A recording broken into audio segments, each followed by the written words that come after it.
अपने आप को कट्टर ईमानदार होने का दावा करने वाली आम आदमी पार्टी का किरदार अब तार तार होता हुआ जनता के सामने नजर आ रहा है। पहले उनकी सरकार के एक मंत्री श्री सत्येंद्र जैन भ्रष्टाचार के आरोप में जेल गए, जिन्हें न्यायालय से जमानत नहीं मिली। फिर एक स्टेप और ऊपर गया, उप मुख्यमंत्री मनीष सिसोदिया जी जेल गए और अब आम आदमी पार्टी के संसदीय दल के नेता श्री संजय सिंह, कोई सामान्य व्यक्ति नहीं है, संसदीय दल के नेता हैं, leader of the parliamentary party, वो भ्रष्टाचार के आरोप में रिमांड पर हैं। अतः अब यह साफ हो गया है कि आम आदमी पार्टी में भ्रष्टाचार एक आम बात होती चली जा रही है और उसे नित नए खुलासे होना भी बहुत आम बात हो रही है। अब कोई खास बात नहीं रह गई है और जिस प्रकार से मंत्री, उप मुख्यमंत्री और नेता संसदीय दल उत्तरोत्तर भ्रष्टाचार में आरोपित होते चले जा रहे हैं, उससे मैं कहना चाहूंगा कि यह कट्टरता का किरदार पूरी तरीके से तार तार हो रहा है। यहां पर हम यह भी कहना चाहेंगे कि जिस प्रकार के अनर्गल निराधार आरोप आम आदमी पार्टी लगाने का प्रयास करती है, तो हम यह भी स्पष्ट करना चाहते हैं कि न्यायालय ने जो निर्णय दिया है उसमें स्पष्ट रूप से, अब देखिए बहुत साफ है, पैसे का लेन देन, चुनाव में उसका प्रयोग और उससे गंभीर बात है, साक्ष्य ये आए हैं कि पॉलिसी में चेंज इस आधार पर किया गया है और यह चेंज नीतिगत है। नीतिगत है तो इसका मतलब पूरी पार्टी इसमें इन्वॉल्व है, विषय सिर्फ संजय सिंह जी का नहीं है। इसका मतलब हो गया कि नीतिगत निर्णय में पूरी पार्टी इन्वॉल्व है और मुझे लगता है यह शराब का घोटाला तो इनके लिए वैसा बनता चला जा रहा है कि एक तरफ इन्होंने पॉलिसी विड्रॉ की, मैं इस बात को पुनः रीएम्फसाइज करना चाहता हूं, सीबीआई इंक्वायरी शुरू होते ही पॉलिसी विड्रॉ कर ली। क्यों विड्रॉ किया अगर सब कुछ सही था? और विड्रॉ करने के बाद आप उसको डिफेंड भी कर रहे हैं और डिफेंड करते हुए आप उस दलदल में धंसते हुए चले जा रहे हैं। क्योंकि जैसे कर्म किए हैं आम आदमी पार्टी ने, अब वो पूरी चुनौती के साथ उनके सामने आ रहे हैं। यहां पे मैं स्पष्ट करना चाहूंगा कि कल राउज एवेन्यू कोर्ट ने अपने निर्णय में पेज नंबर 10 के ऊपर जो लिखा है 15वें पॉइंट पे, जो ये कहने का प्रयास कर रहे हैं कि केस का आधार नहीं बनता है, उसमें बहुत स्पष्ट कहा है, hence in prima fascia view this court the fact stated that the material placed before the court nowhere shows that the suggest that his arrest in the present case is unwarranted and unreasonable। Hindi में कह दें, अदालत ने प्रथम दृष्टया यह विचार किया है और यह माना है कि यह कहीं से भी यह नहीं दर्शाता है कि वर्तमान मामले में गिरफ्तारी अनवारंटेड और अनरीजनेबल है, यानी यह कहना कि अनापेक्षित है या अनावश्यक है, यह उचित नहीं है। यह बहुत स्पष्ट रूप से कहा है। आगे भी अगर आप देखें तो पेज नंबर 11 पे बहुत साफ साफ अदालत ने कहा है कि in the prima fascia appears that the material placed before the court that this amount was delivered at the residence, यानी उन्होंने स्पष्ट कहा है कि जो आरोप लगे हैं उसके इलेक्ट्रॉनिक साक्ष्य सामने आए हैं कि आरोपी और नेता की भेंट हुई है। भेंट होने के बाद जो आरोप है पैसे की डिलीवरी का, वह भी इलेक्ट्रॉनिक साक्ष्यों के साथ मेल खाता हुआ नजर आ रहा है।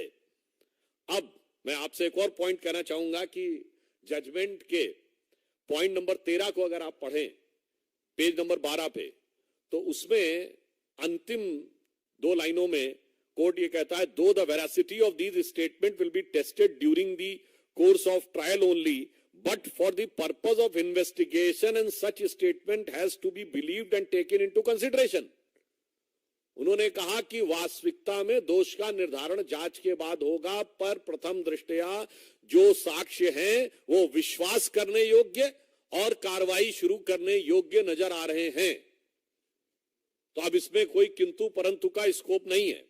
आगे भी बिंदु क्रमांक 14 में कोर्ट कहता है the material placed before the court and its direct nexus with the activities pertaining to the proceedings of the crime and the present case by way of receiving the above amount of rupees 2 crores have been shown his sustained and custodial integration appears necessary। अर्थात न्यायालय ये कह रहा है कि जिस प्रकार के साक्ष्य आए हैं उसमें पैसे के लेन देन को लेकर जो तथ्य सामने दिखाई पड़ रहे हैं उनके अनुसार यह हिरासत में रखकर पूछताछ नेसेसरी अर्थात आवश्यक प्रतीत होता है। मुझे लगता है कि अब इसके बाद जो आम आदमी पार्टी जो भारत की राजनीति में मूल्यों की राजनीति स्थापित करने का दावा करके आई थी, वो सबसे मूल्यहीन पार्टी दिखाई पड़ रही है। और मैं कह सकता हूं कि दिल्ली की जनता आज अपने को ठगा हुआ महसूस कर रही है। और इसके साथ मैं ये भी कहना चाहूंगा, अब एक के बाद एक नेता जिस प्रकार से उभरते चले आ रहे हैं इसमें, तो ऐसा लगता है कि दारू के दरिया में पता नहीं कितने डूबे और उतराए हुए हैं। और मुझे तो वो पुराने गीत की पंक्ति याद आ जाती है, एक निकल रहा है मंत्री, फिर दूसरा डिप्टी सीएम, फिर तीसरा संसदीय दल का नेता, और अभी आगे अल्लाह जाने क्या होगा आगे।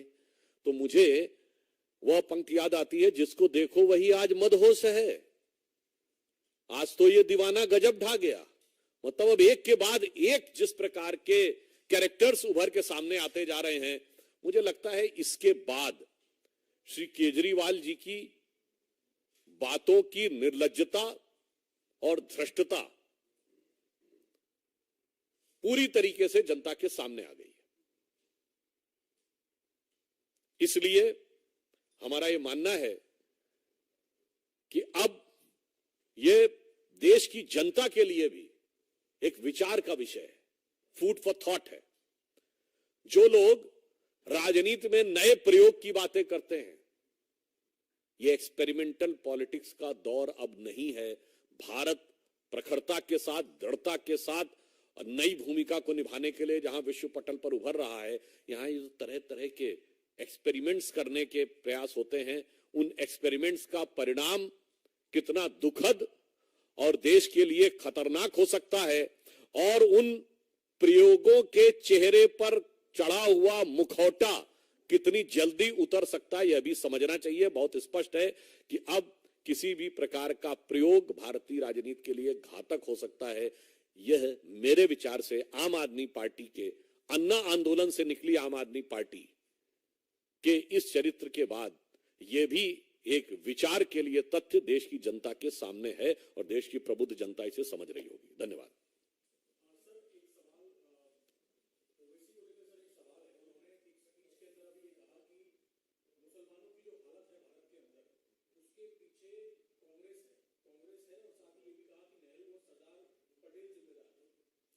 देखिए, वो वैसे तो किस किस स्पीच में क्या क्या कहते रहते हैं उसके ऊपर टिप्पणी करना वो है, तो मुझे लगता है इस प्रश्न का उत्तर तो आप उनसे ज्यादा पूछें तो ज्यादा बेहतर होगा, कांग्रेस वालों से। हाँ, इतना जरूर मैं कहना चाहूंगा कि आज जो भी हालात है, यद्यपि यह बात मैं एक बार मैंने संसद में भी कही है, मैं पुनः कह देना चाहता हूं कि आज स्वतंत्रता के 75 वर्ष हो गए। मैं ओबीसी जैसे लोगों को भी स्पष्ट बता देना चाहता हूं कि जब यह देश स्वतंत्र हुआ तो जिनको आज माइनॉरिटी कहते हैं, उनमें से कितने लोग ऐसे थे जिनके राजे रजवाड़े थे? कोई जैन रियासत थी क्या? कोई क्रिश्चियन रियासत थी, या पारसी रियासत थी, या यहूदी रियासत थी? इक्का दुक्का महाराजा पटियाला वगैरह को छोड़ दे तो बस एक दो ही सिख रियासतें थी, और लाइन लगा के मुस्लिम रियासतें थी। नवाब पटौदी, नवाब जूनागढ़, नवाब भोपाल, नवाब लखनऊ, हैदराबाद के निजाम। तो फिर क्या हो गया भाई? आप तो सुल्तान आलम थे, हुजूर नवाब थे, क्या हो गया? इसलिए मैं जो बात बोल चुका हूं, ओवैसी जी को समझना चाहिए कि जो हुक्मरान वक्त थे वो आज मजलूम हो गए। क्योंकि सेकुलरिज्म के जाल में ऐसे फंसे कि उल जलूल हो गए।